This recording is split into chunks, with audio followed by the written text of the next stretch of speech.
Hey, so hello everyone, welcome back to another episode. So this one is going to be about breastfeeding and it's going to be a longer video. So buckle up, get ready.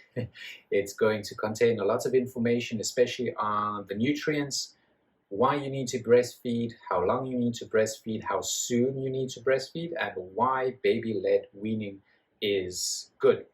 So please stay until the end. At the end, I'll have some little foods that are high in certain nutrients that will also be extremely beneficial, and I'll also give some tips on what can increase breast milk supply. So let's get into it. Should you breastfeed? So breastfeeding is essential for recovery for both the mother and the baby. It helps to regulate the hormones that will help with recovery. So as soon as the baby is born, within an hour, it's recommended that the baby is put skin on skin, and that within an hour the baby also then breastfeeds. This will help to secrete the oxytocin, which will then help the contractions. So the contractions help to heal the wound and the uterus, and it will also help to get the blood, not the blood flow, the blood flow as well going, but also then the milk supply going. So that is important, to get that first contact, that first bonding, so that the milk supply comes in, and that will then continue. The longer it takes for the baby to nurse or to breastfeed for the first time, the harder it becomes and the more tricky it also becomes. So the baby needs to bond with the mother, needs to smell the mother, needs to latch, needs to get onto the breast as soon as possible, so that this process is sped up and that it can really be an easier and a happier experience carrying on. Then, still carrying on with why you need to breastfeed, it's beneficial to the baby as well, both psychologically and physically, because of that bonding is a psychological bonding, so it's healing to the brain. It decreases inflammation, and it helps to also soothe both the mother and the baby, the child. So it's important to have that first breastfeeding contact. Breastfeeding is specifically made for that baby. That is what it needs to grow. It's the same with all of the mammals in nature. The milk is specifically made by the mother for that specific baby. So it's the same with humans. The mother's milk is made specifically for the baby. With the contact, with that skin-on-skin contact and suckling, there is a connection, and the mother's body will know what that child needs. So that it has been proven, they've tested the breast milk, and there's fluctuations in nutrient values, hormone values, as well as immune cells and antibodies. So they all get passed to the child as well, to the baby.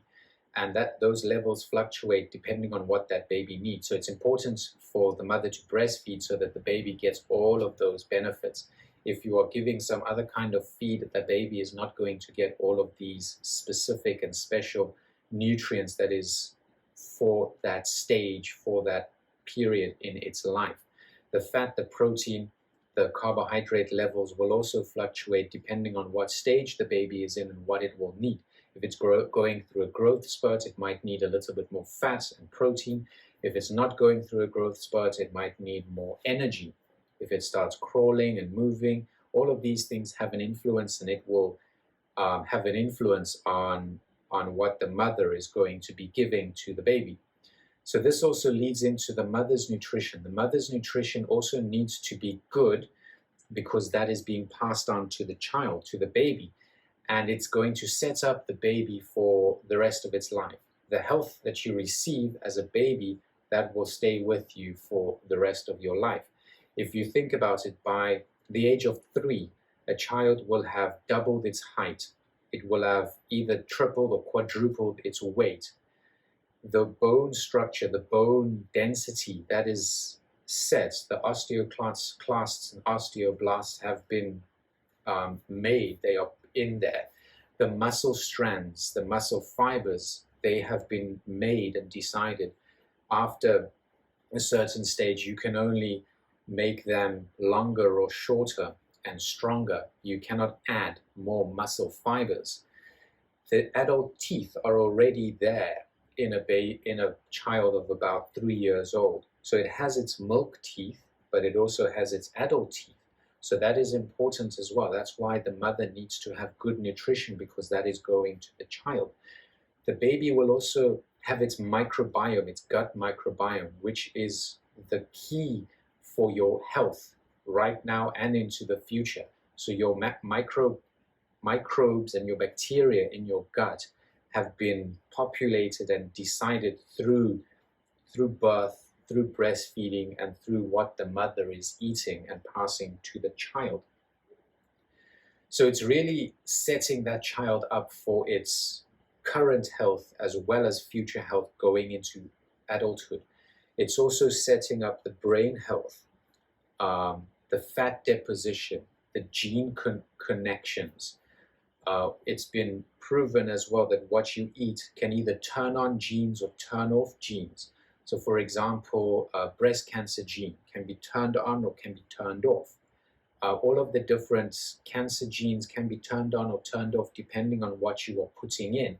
So it's best to put in what your body has been made for so that it will function like it should. So a whole food, plant-based lifestyle.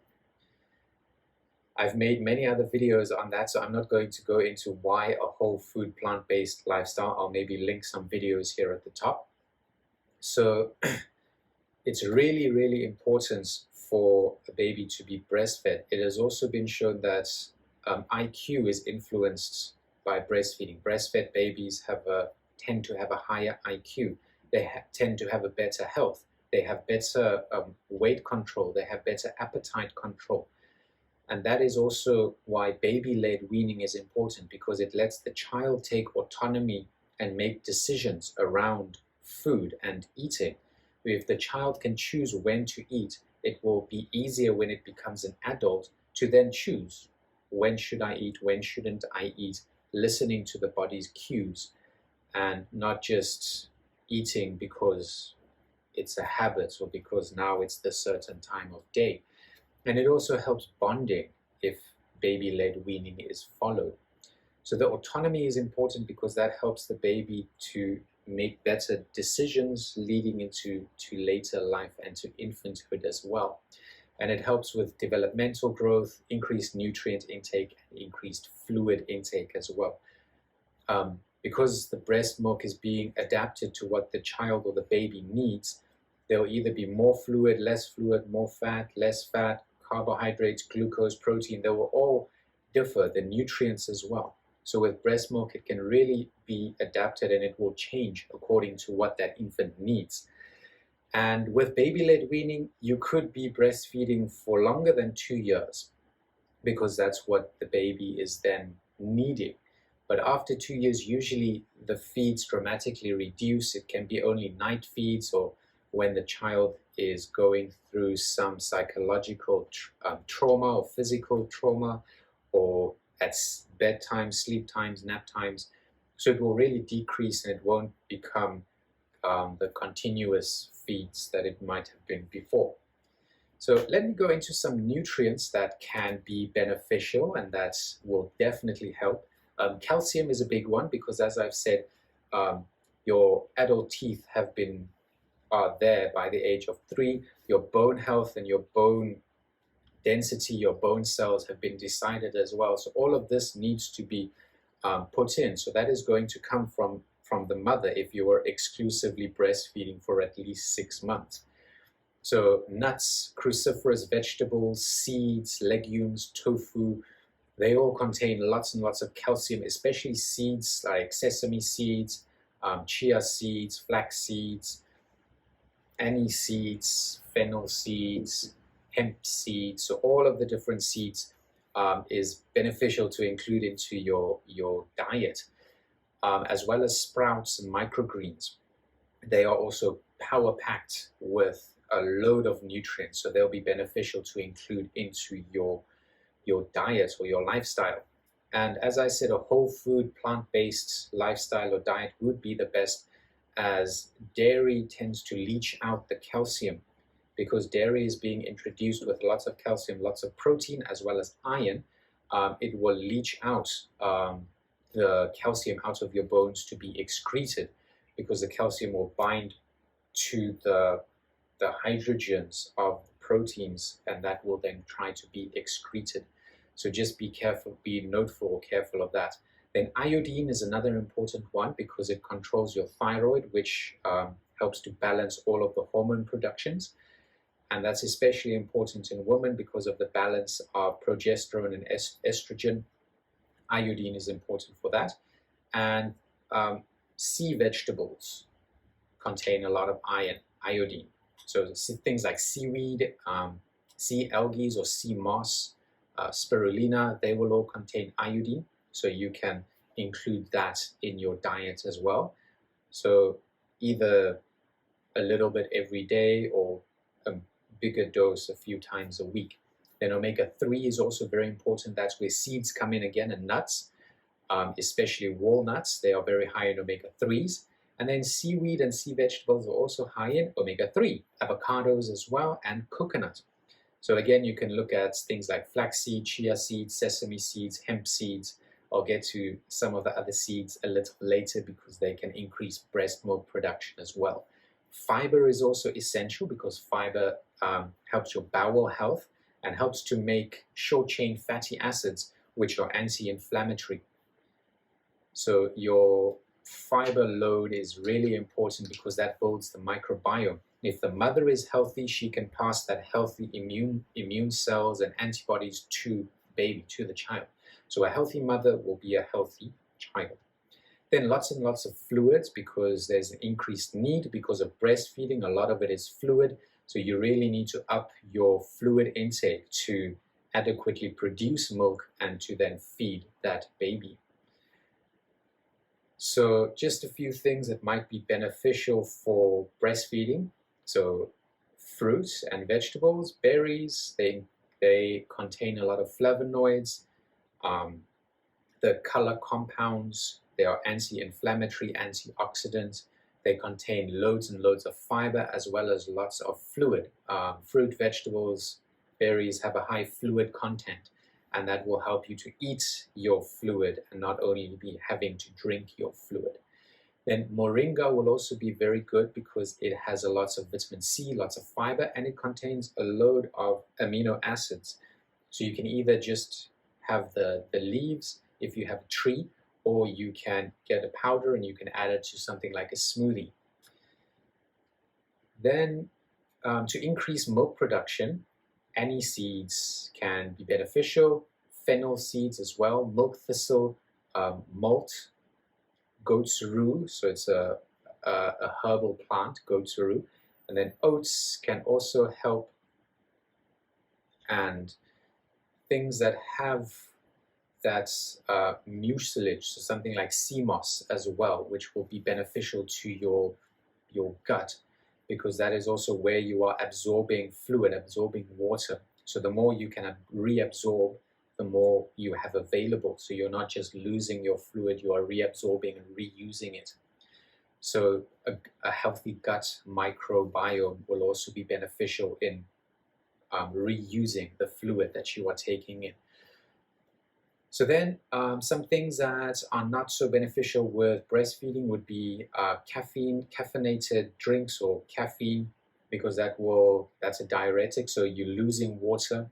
It also affects your hormone levels and your serotonin especially, and it can keep you up at night as well as it can keep the infant or the baby up at night.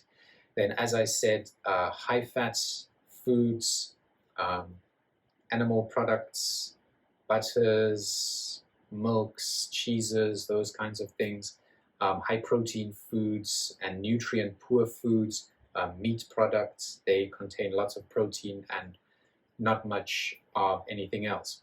Your body needs a lot of vitamin C, and that you only find in plant-based products. You don't find that in animal-based products. So you want a diet rich in nutrients, rich in fluid, high in fiber, carbohydrates. You'll get protein, you'll get fats, you'll get enough of those in your seeds, your nuts, in your plant foods. They all contain a little bit of protein, a little bit of fat, just enough so that your body can use it. So if you have any questions, please write them down below. And as always, stay healthy and to God be the glory.